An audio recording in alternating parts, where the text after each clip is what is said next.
What's good, everybody? I'm Jędrek, and this is episode number 11 of The State of Modern. So, today I wanted to talk about how Modern has been changing throughout the last couple weeks, because I think there was a somewhat significant shift in the format after Strixhaven has released. I do think that some cards from Strixhaven that I predicted to be good in Modern underperformed, some of them overperformed, and some general shifts in the metagame made that so the format is looking quite differently from the last time I've made a tier list and this sort of stuff.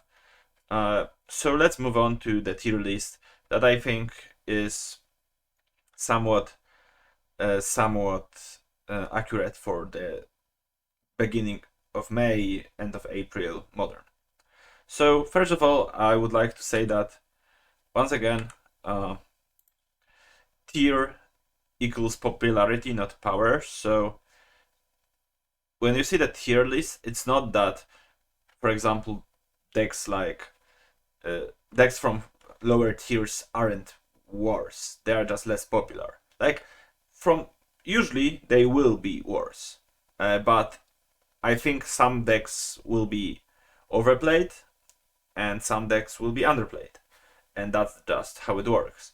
Because people in general, I think, are not great, and even if saying that not great is a bit too harsh here, they are definitely not perfect at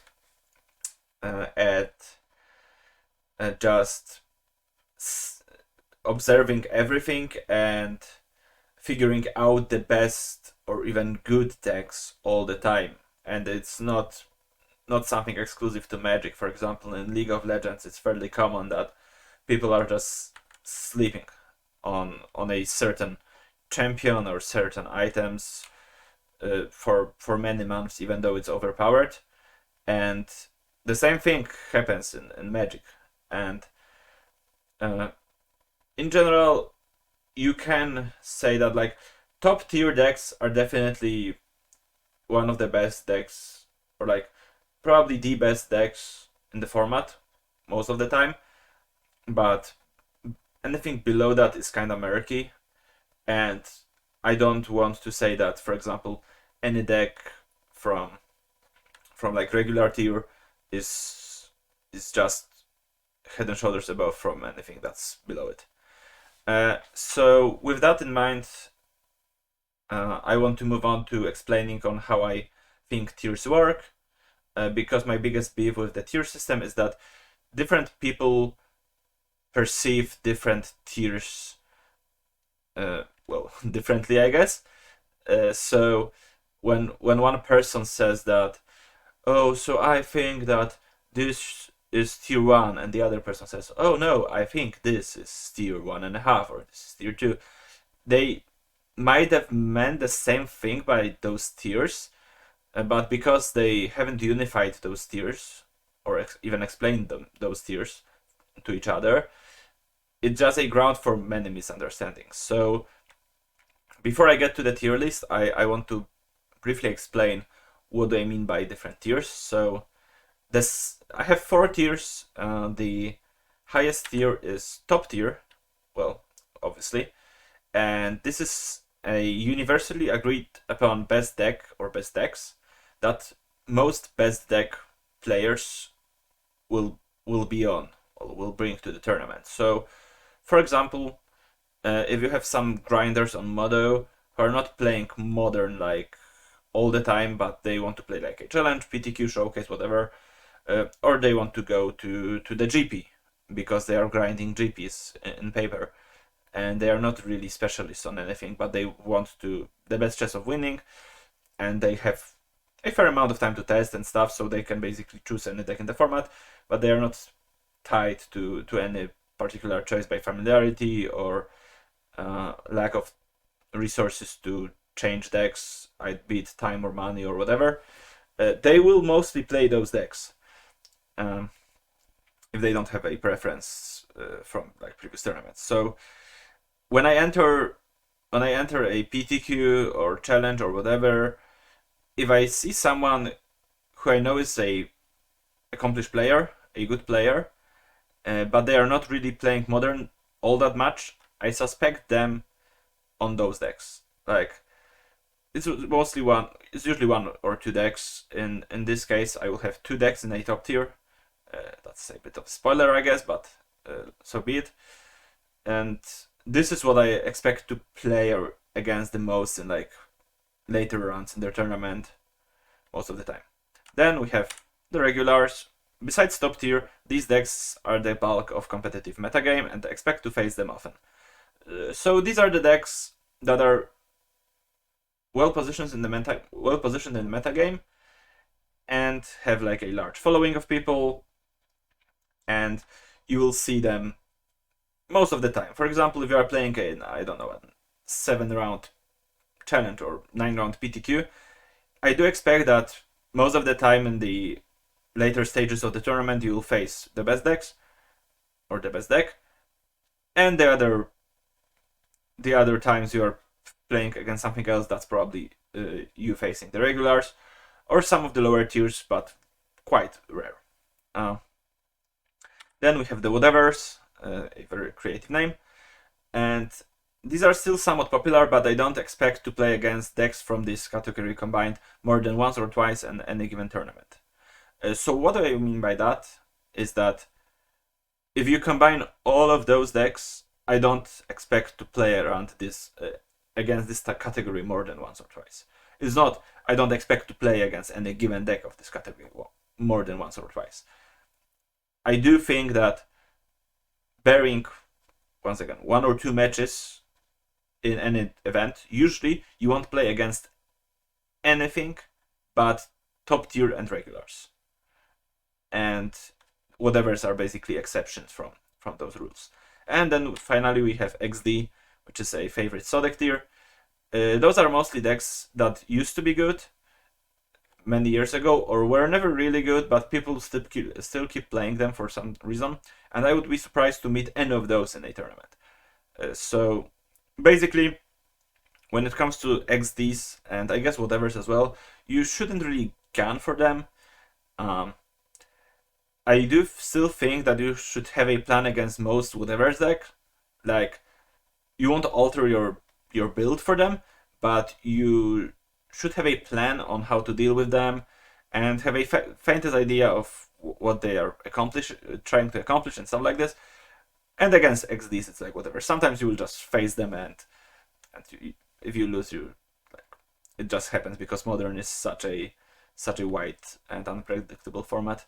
So with those prefaces, let's jump to an actual tier list. This is what I think Modern looks like right now. So in top tier, we have Heliod and Prowess, Blue-Red Prowess specifically. Then in regulars, we have 5-color Scapeshift, both Trons, Green Tron and E-Tron, Giant Shadow, Amulet, Obosh, Red or Mono-Red Prowess, Red-White Prowess, Burn, Dredge, and Red-Green Midrange. Then in whatevers, we have Esperka, Mill, Yawgmoth, 5-color Nymph Mizzet, Taxis, Black-Green Rock, Elves, Buggles, Lurus Control Decks, Living End Hammer, and finally XDs, Goblins, Humans, Infect, Giant, Merfolks, and Storm. So, going from top to bottom, top tier, it's pretty set in stone for, well, at least half of it is pretty set in stone for many months now, and that's Heliod. Heliod has been the deck in the format ever since Ura got banned 3 months ago, and I don't think that anyone experienced in Modern will say otherwise. This month, though, I think that Blue-Red Prowess has been getting strong enough to be on the same level as Heliod. I do think that Expressive Iteration has been a sleeper card from, like, somewhat sleeper card from Strixhaven, because people did expect this card to be good, but I didn't expect it to be that good. I think the addition of Expressive Iteration makes that the mid game of Blue-Red Prowess gets significantly better.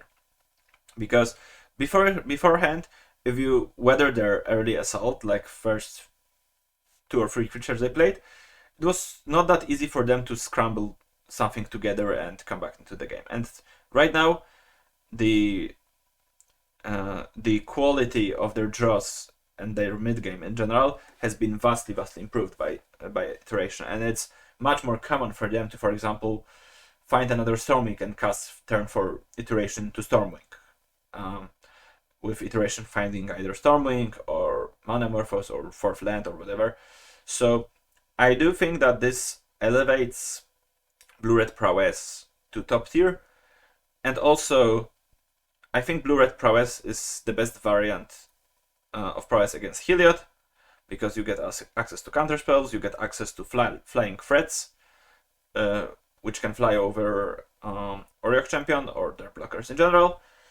And yeah, I do think that Prowess, or Blue-Red Prowess, is one of 2 strongest decks in the format.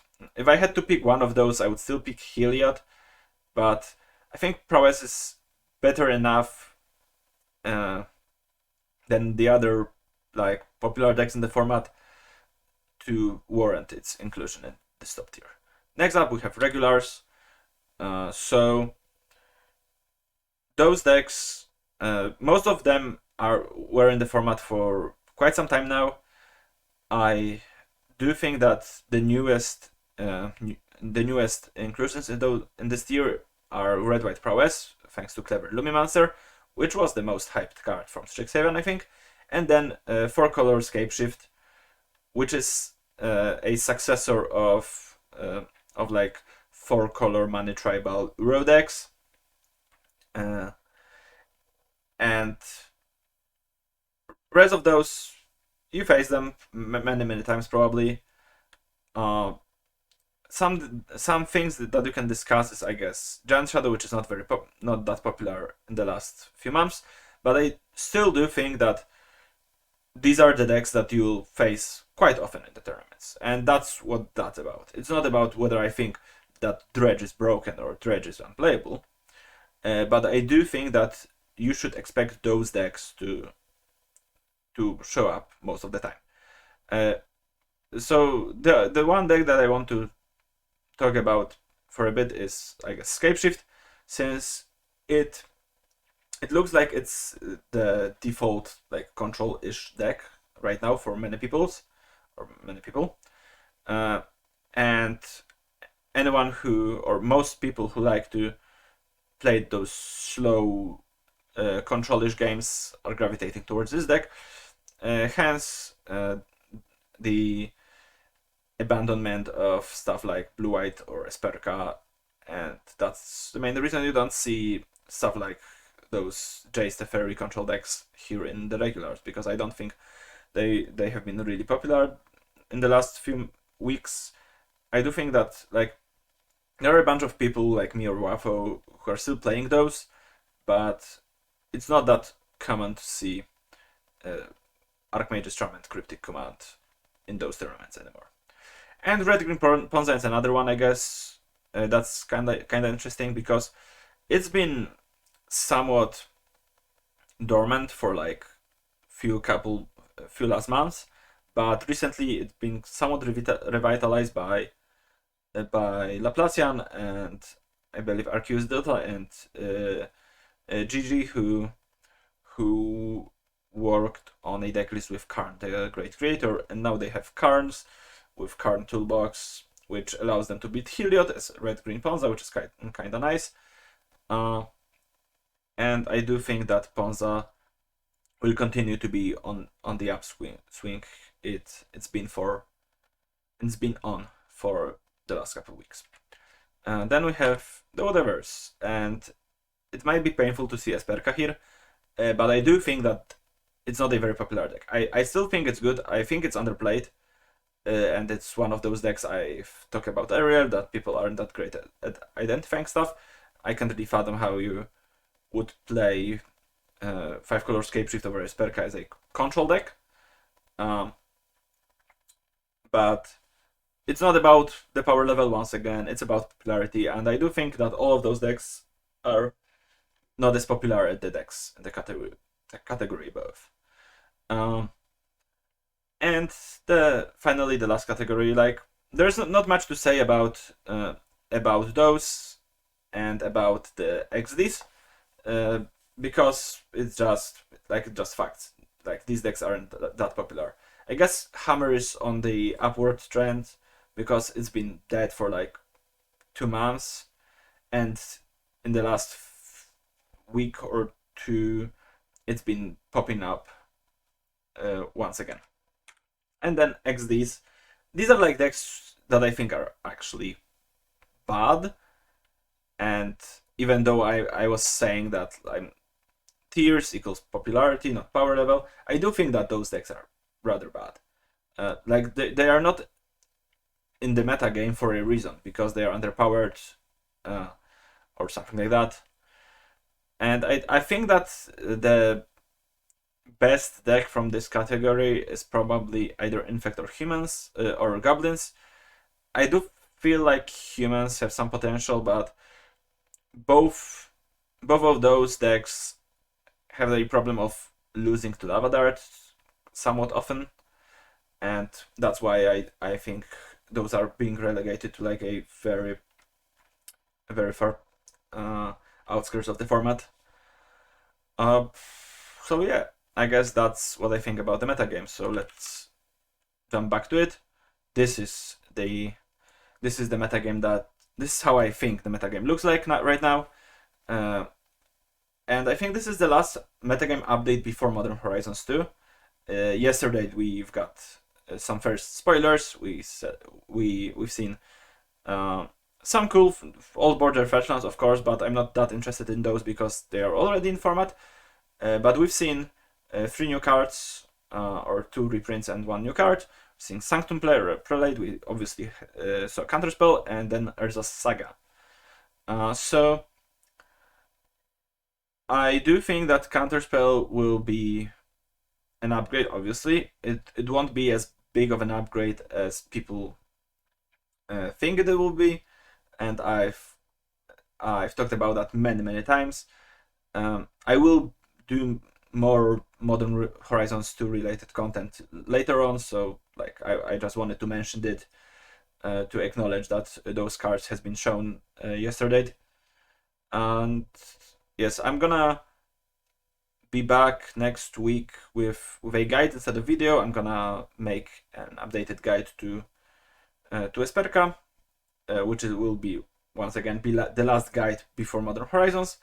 Then once Modern Horizons spoilers begin, and they will actually begin not on 17th as I was informed before, but on 24th, because all the Modern Horizons 2 timeline has been pushed 1 week back. So everything but the model release, because model release is still planned on June 3rd, but everything else will be pushed 1 week.